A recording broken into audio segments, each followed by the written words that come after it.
Hello, this is Niswander, and welcome to the Nowman Show. And I'm here with Howie Hawkins, who is the Green Party presidential candidate for 2020, and he's got an interesting story. And we're actually mostly going to focus on the Green New Deal because that's on a lot of people's minds who understand that we need to go forward with some change in this country and in our world in particular. Howie, thank you for being on the Nowman Show. Well, thanks for having me. It's good to be here. Thank you so much. So let's get right into it. The first thing that most people will want to know initially about you is a little bit about your history and activism and also in politics as a candidate, and then we'll get to the Green New Deal. Well, I came up in the San Francisco Bay Area in the 50s and 60s, and by the 60s, the movement, capital T, capital M, was in full swing, and I got swept up in it. Civil rights, anti-war, the first environmental movements. Being a native Californian, and particularly in that time, I felt like we were on the vanguard. We were raising these demands first. And even though I've lived back east since 1971, I still feel like a Californian. I love being out here. So as far as electoral politics go, I, as a teenager, was telling adults to register into the Peace and Freedom Party. In 1964, Reagan was he was leading the campaign of the Republicans against the Fair Housing Law, the Rumford Fair Housing Law, which had just passed. So the Republicans, which, I was from a Republican family, they said civil rights was part of the program. Obviously it wasn't, at least it wasn't anymore. Yeah. So I watched the Democrats seat the Dixiecrats instead of the Freedom Democrats. I'm 12 years old, I'm asking where's my party? Exactly. So that was Peace and Freedom. And I supported that. 72, it was the People's Party, which Peace and Freedom was affiliated with. That was Dr. Benjamin Spock and Julius Hobson for vice president, the founder of the Statehood Party of D.C., the successor of which is now part of the Green Party. And then People's Party again in 76, Citizens Party, which the German Greens called the Green Party of America, with Barry Commoner, the environmental scientist, heading up the ticket. And the Citizens Party and the People's Party tried to build a party from the top down through a presidential campaign. That wasn't working. So there was a meeting called in 1984, and I had been one of the founders of the Clamshell Alliance, an anti-nuclear movement in New England. And I was invited to the first meeting to organize a Green Party in St. Paul, Minnesota in August 1984. So I went there and we came up with the idea of let's build local groups and build from the bottom up. And here we are 35 years later, and we're still here. We've elected more people than any party on the left since the old Socialist Party of Eugene Debs and Norman Thomas and A. Philip Randolph. But we need to really step up now and elect thousands of people.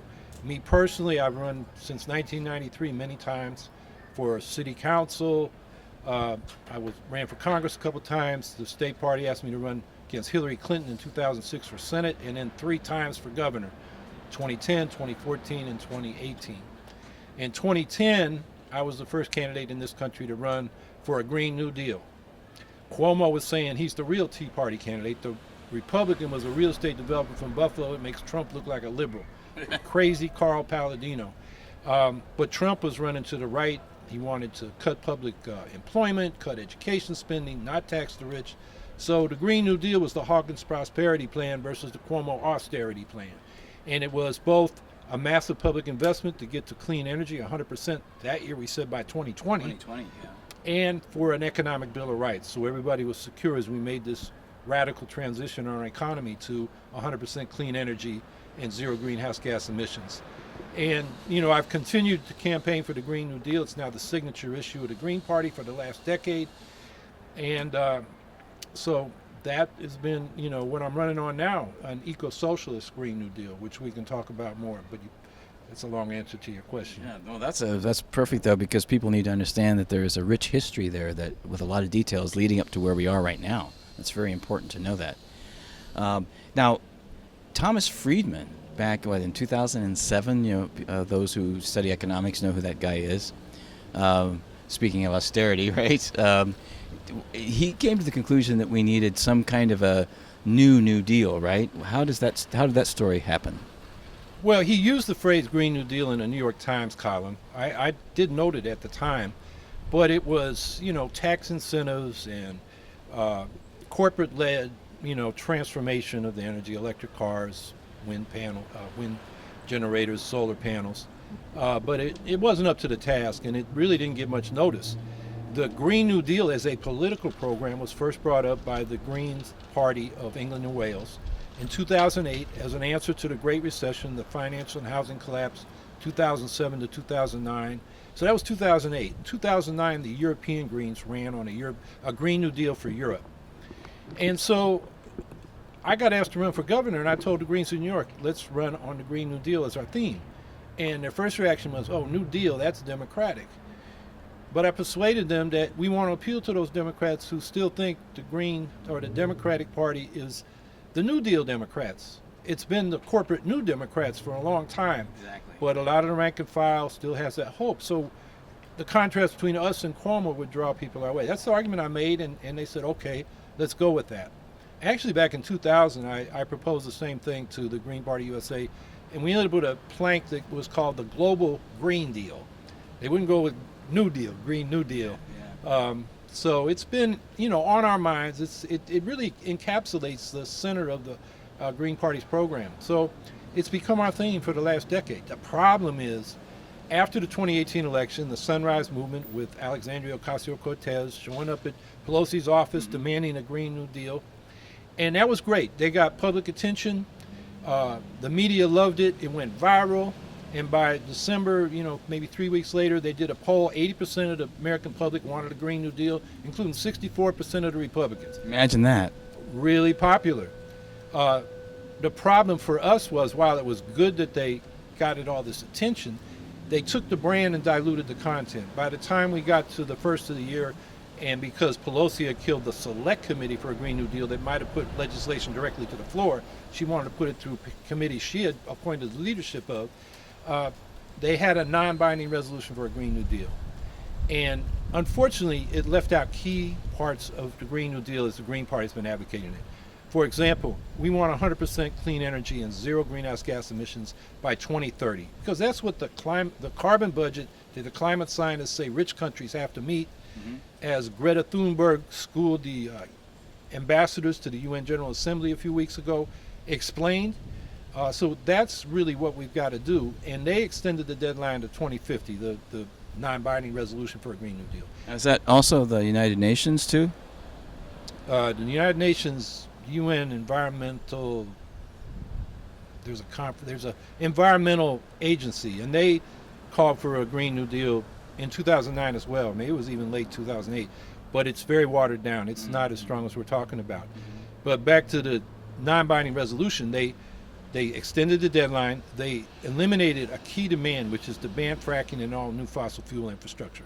If we don't do that, we're going to build out this infrastructure that the investors expect to be making money off by burning fossil fuels for 3, 4, 5 decades, and then it's too late. We want to phase out nuclear power. They dropped that. We want deep cuts in military spending and put those resources and that know-how, the engineers, the technicians, into the Green New Deal energy transformation. So these things are essential to the Green New Deal, and it was watered down. The good thing is they kept the Economic Bill of Rights in the non-binding resolution, which is really important because we got to assure everybody that they'll be economically secure while we make this radical transformation of our economy. So then what happened? Pelosi never let them vote on it in the House. And then old wily leaders, McConnell in the Senate said, well, half you Democratic senators are running for president, so we'll let you vote on it. Get you on the record. And Schumer said, oh, that's a trick. I want y'all to vote present. And the good little Democrats all voted present, except 4 of them voted with the Republicans against it. So the Green New Deal's already been killed by the Democratic leadership. But they can't make it go away because it's so popular. So all the Democratic presidential candidates are talking about it. They all got a version of the Green New Deal. The problem here is, to the extent they say anything, except for Bernie Sanders, and I'll talk about him in a minute, they all say it's all based on regulations and tax incentives. And they only spend $1 to $3 trillion over 10 years in public money. That's not even serious. We have an eco-socialist Green New Deal budget that calls for $27 trillion over 10 years. And we can talk more about why that's necessary. Sanders is the exception in the Democrats. He comes out with 16.3 over 10 years. And while he doesn't show his numbers like we do, if you go to my website at howiehawkins.us and look at that budget, you can click on the line items and see how we got our numbers, how we got the cost, how many jobs it creates, how many manufacturing jobs it creates. Bernie gives the conclusions but doesn't say where he got the numbers. But we look at that and we think he's probably about right. The reason is his is less than ours, is he goes till 2050. He wants 100% clean electricity by 2030 and public ownership and planning to make that happen, which we agree with. But when it comes to manufacturing, agriculture, transportation, and buildings, which is 72% of our greenhouse gas emissions, he goes till 2050. And again, that's too slow. But Bernie's he's got the ban on fracking and new fossil fuel infrastructure. He's got the phase out of nuclear power, and he's got the cuts in military spending. He doesn't give numbers, but he says we got to do that and put it into the clean energy transition. So he's going in the right direction. So, we think his proposal is serious. It's just a little too slow. So 27% is focused basically on sequestering the carbon. Is that, and the rest of it like focusing on energy, like electricity? Well, no. If you go to 100% clean electric power production, you will cut 28% of greenhouse gas emissions in the United States. And so, a lot of the proposals aim to get there by 2030 or 2035, but then they leave the other 72% for the distant future. And you give politicians till 2050, they're just going to wait now. They ain't going to get serious about it.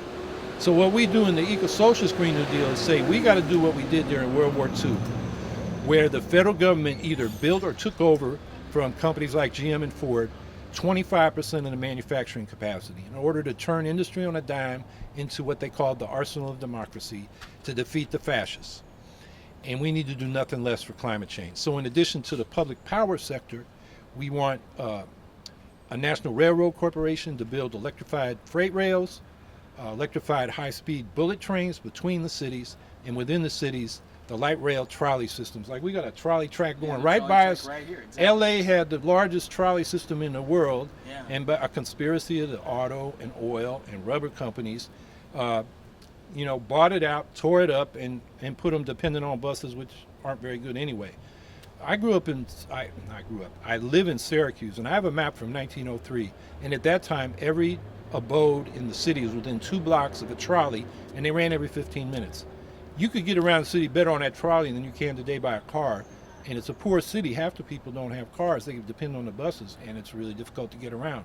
So we got to get back to that. So we need a national railroad corporation, and then we need a public sector to rebuild through the federal government our manufacturing sector, which has been hollowed out by the trade agreements which allow manufacturing to be offshored. We don't even have a machine tool industry to speak of in this country. Wow. And they build the equipment That's right. for intermediate goods manufacturing and consumer goods manufacturing. So we got to rebuild that.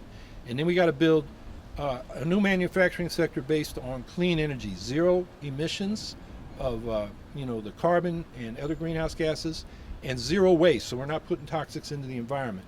And we're recycling, like rare earth minerals and so forth. So we need to do things like cement.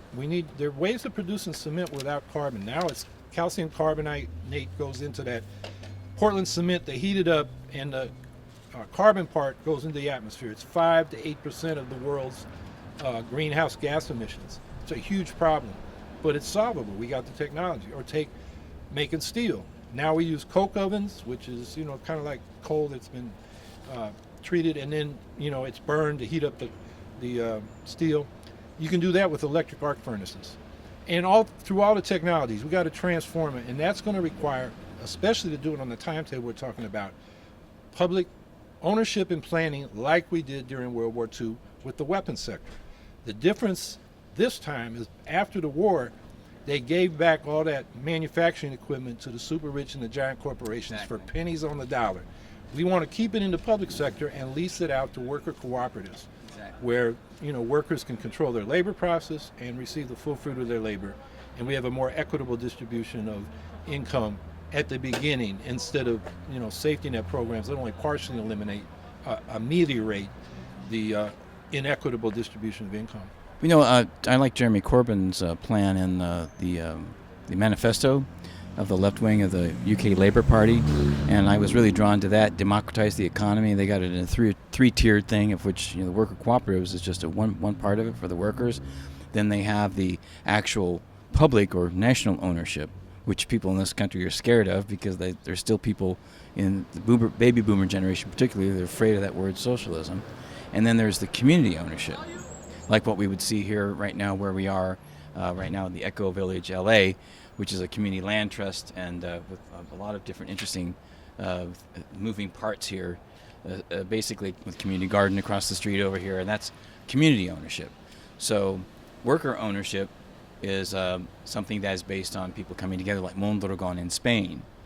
We have 75,000 plus worker owners plus employees, but it's a one person, one vote kind of environment, to where even the CEO, everybody voted, CEO only makes like 12 times more than the average worker instead of 300, 400, 500 times. So it is a way to democratically address every kind of situation. And in the public sector in England, and I didn't realize until I studied this, they actually had put the post office back into the private sector, and that was a disaster. So now they're wanting to bring that back into the public sector, as well as the solar and the wind and the public transportation. So those are all great ideas. Do you see us or the Green Party's, you call it the Green Economy Reconstruction Program? Do you see that kind of thing as being what we'd be doing here, or is that too aggressive even for what we can do here in the United States based on the political environment we're in right now? It may be aggressive, but it's an absolute necessity. That's why we now call for an eco-socialist Green New Deal. And the three sectors I named, power, railroads, and manufacturing, are the key to the green economy reconstruction, to get zero greenhouse gas emissions, 100% clean energy. But every sector, we should have economic democracy. We can't have political democracy without economic democracy, which is socialism. Absolutely. And the problem now is, Bernie Sanders talks about the billionaire class, their concentrated wealth and economic power translates into concentrated political power, which means they can obstruct reforms we even get passed. Exactly. Like all these Democrats, except for Bernie, are calling for to deal with their Green New Deal, the climate crisis, regulations and tax incentives. And the regulations, the concentrated economic power that translates to concentrated political power, they're going to gum it up. We got to take the power from them and put it in the hands of the people. They will resist those regulations. I mean, we've had all kinds of mandates and whatnot, and the utilities, for example. Look at PG&E. They haven't invested in the infrastructure. Now they just shut down the power because they haven't kept the corridors where the wires are clean. A publicly administered system, it's our system now, and we can make sure they keep the infrastructure up. Exactly. So, across the board. And going back to the inequality thing, because the Green New Deal, as we conceive of it, addresses two crises. One is the climate crisis. The other is the inequality crisis. Mm-hmm. Inequality's been growing in this country since the early 1970s. We now have a 20-year life expectancy gap between our richest and poorest counties. If you break it down by census tracts, it's even greater. People die because they don't go for health care because they're worried about paying rent and utilities. Exactly. The man that lived downstairs from me died this spring because he wouldn't buy the kidney medicine. He's on Medicaid. They say you got to buy this medicine, and he said, I got to pay my rent and utilities, and his kidneys failed. And that happens over and over again. Yeah. So we got to deal with the poverty, and that's where the Economic Bill of Rights comes in.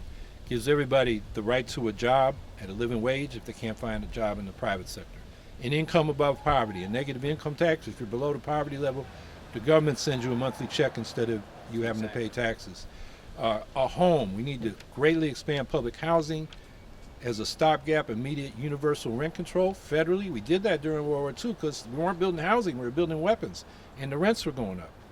A comprehensive health care, a Medicare for all system, a community-controlled national health service is the version I prefer. And also guaranteed income as well as income that's above the poverty level, right? That's part of it as well? That's what I was just talking about, the negative income tax. We need a public education available to everybody, quality from pre-K and child care through public colleges and adult education and technical schools. So it's available. We can't smarter on education. Lifetime education, basically, for anybody who wants it. That's right, in the public institutions. And then finally, a secure retirement. And the best way to do that right now is to just double Social Security benefits. So this eco-socialist Green New Deal that we've got the budget on the website, it prices out the Green Economy Reconstruction Program. That's $27 trillion or $2.7 trillion a year, 27 over 10 years. The Economic Bill of Rights is $1.4 trillion a year, or 14 over 10 years. But that's a pay-as-you-go program. And we explain in that budget where we'll get the money. It's basically tax the rich, Some will have to borrow from the investments in the Green Economy Reconstruction Program if we don't change our monetary system and issue greenbacks like the old populists used to demand. And in the long run, as Bernie Sanders points out for his, how his Green New Deal would pay for it by selling public electricity. We're going to sell public electricity, transit fares, public transit fares, public housing rents, the green machinery for retrofitting buildings and building this green manufacturing sector. So in the long run, those sales, like any investor, whether you're a capitalist or a socialist, you want your investment to pay off in the end, and we believe it will. So the program pays for itself. So now the Green Economy Reconstruction Program, you had, of course, we talked about interstate high-speed rail, public utilities, green buildings, nationalizing oil and gas, as well as manufacturing and agriculture, and zero waste. We talked about that. A couple of things here. What's peace conversion and just transition fund? Okay, well, we're calling for 75% cut in military spending and transferring those resources into the Green Economy Reconstruction Program, and also a global Green New Deal, because we're not the only country that needs to make this transition. So we want to help the poor countries and also work with the more developed countries, which are still dependent on oil. Russia's a petro state. China's building 700 coal plants for its Roads and Belts initiative. India is growing at 5% a year in its greenhouse gas. The autocracies in the Gulf want to, burn oil and gas forever. So we've got to have sophisticated diplomacy and economic incentives to help those countries transition. I believe we'll have most of the world with us politically, because it's the poor countries hit hardest by the climate change that have been pushing for the biggest changes and biggest, strongest commitments to addressing this climate change. So that's part of the whole program. So peace conversion, look, instead of being the world's global military empire, we should be the world's humanitarian superpower. Make friends instead of enemies. And that's Ralph Nader's old phrase. Let's be the world's humanitarian superpower. And I think that'll bring more peace and security than all these weapons we keep building and all these wars and special ops we're doing all over the place. Well, since 2003, the budget has been in the hundreds of billions of dollars, and they just keep adding to it each year, it seems. Yeah, in real terms, we're spending as much as we ever have since World War II, at any point during the Cold War. And that is not really about security. It's about protecting the assets of U.S.-based global corporations and also the military-industrial complex. I mean, they like nothing better than war. I mean, that's another sector we should nationalize, the arms industry, so that they are there when the public needs them. They're not there promoting wars so they can sell more weapons. Exactly. And that's part of the capitalist marketing concept, is how can we make money in any way that we can make money. Right, by any means necessary. Yeah, that's right, exactly. And so the Just Transition Fund, is that based on funding for transitioning from fossil fuels? Is that what that's focusing, like the Transition Town in the UK? Yeah, this is a just transition for all the changes we want to make, whether it's cutting military spending and displaced arms workers or soldiers who are demobilized. It's for, the oil sector or a manufacturing plant that is now dependent on a polluting industry. It's for, we go to a Medicare for all type system, all the people doing all that paperwork, they need a just transition, and we're calling for 5 years maintenance of your current income and benefits until you find comparable work. And we think people will find comparable work quickly, because the total number of jobs created by our Green New Deal is 38 million. 30 million in the Green Economy Reconstruction Program and 8 million more in the Economic Bill of Rights. Fantastic. Including about 8.7 million in manufacturing in the Green Economy Reconstruction Program. But we do have a job guarantee, because not everybody can do the main jobs in that, which will be construction and manufacturing. Some people just aren't suited for that work, so they'll be in services. And there shouldn't be an unemployment office, there should be an employment office. So if you can't find a good job in the private sector, you go to the employment office and say, I want my job. And like we did with the Works Progress Administration in the 1930s during the New Deal, that was planned locally, although the feds had some of their own projects. And then the federal government provided 90% of the funding, local government 10%. You want that buy-in so it's not, a boondoggle. So that's the job guarantee piece of it. So the Just transition. I mean, I've been involved in this. I used to work. We confronted this in the anti-nuclear movement. The industry would say, "Oh, it's jobs versus the environment," and actually, there were more jobs in renewables. We know that. So, but we had to reassure the workers. So Tony Mazzocchi at the Oil, Chemical, and Atomic Workers, and a guy that was on their staff, Richard Miller, lived in Massachusetts. When they developed it, they originally called it a super fund for workers. We had a super fund for corporations. If they couldn't pay for the cleanup when they shut down, the federal government subsidized them. We said the workers should have a super fund too. Exactly. And so that has been around since the 1980s, and it's called now the Just Transition. And that's an essential part of the program for the Green New Deal. Oh, that's fantastic. Now let's talk about how we're going to actually fund this thing specifically. And I saw here there's a lot of taxes, obviously, that we're going to have to, because if you go back to the Green New Deal, going back to the original New Deal, the way a lot of that was funded was raising taxes on the big corporations and the rich. That's how a lot of the funding came into the New Deal, and that's how a lot of jobs got created very quickly. It's something like 15 million jobs through the programs like the WPA and the CCC in the national parks. And I even talked to a musician and based out of New York who said that there was even funding on Broadway for actors and writers to be able, from the New Deal, to be able to still work in theaters to read scripts. I mean, there's all kinds of things like that on all levels, as you had mentioned, that we're putting people back to work and giving some people at least some money so they could survive that very difficult period of time. And now here we are. We do have similar circumstances where half the country is living paycheck to paycheck at least, and nothing is being done. And anything that's considered New Deal or FDR or Bernie Sanders is considered radical because of how the politics has shifted. So I noticed on the website when it said, how do you pay for this? You said cuts to military spending, cuts to corporate welfare, the subsidies, which is a big part of what I would call corporate socialism, and financial transactions tax. Is that like the Bernie Sanders Wall Street tax for the education program he has? Yeah, it's a tax we have in New York. We've had on the books since 1906 a stock transfer tax. It's just they've rebated 100% of it back to the stock traders since 1981. And I can go into why they did that. It's about $15 billion a year. Could really help New York with its fiscal issues. Yeah, I mean, we talk about $4.2 trillion a year over 10 years, and we get $2.2 trillion by progressive tax reforms on income, wealth, estates, financial transaction tax, a land value tax. And then we get about $0.8 trillion, 800 billion, from new priorities, cuts to military spending, cuts to the crazy border policies we have, cuts to the war on drugs.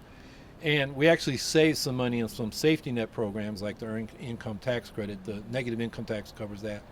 And unemployment insurance, because we're guaranteeing a job, so we don't have to pay that. Exactly. So all that comes to about 0.8 trillion. So that gets you to 3 trillion. So we need about another 1.2 or 3 trillion. And there we're willing to do either green quantitative easing under the current monetary program. This time, instead of bailing out the banks, we bail out the people on the planet. Exactly.